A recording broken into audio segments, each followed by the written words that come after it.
आता वळूया IPL 2026 मधली सर्वात मोठी डिसअपॉइंटमेंट म्हणजे मुंबई इंडियन्सकडे.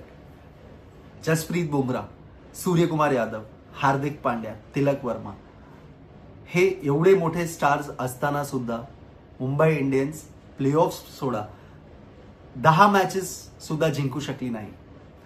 रोहित शर्मा आय थिंक चांगल्या इनिंग्स खेळला आहे तो, बट इंजरीजमुळे तो सुद्धा कन्सिस्टंट सीझन खेळू शकला नाही आणि त्याचा परफॉर्मन्स आपल्याला दिसला नाही.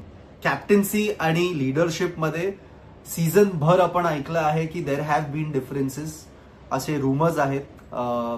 तर काय वाटतं तुम्हाला, नेक्स्ट कॅप्टन कोण असू शकतो मुंबई इंडियन्ससाठी?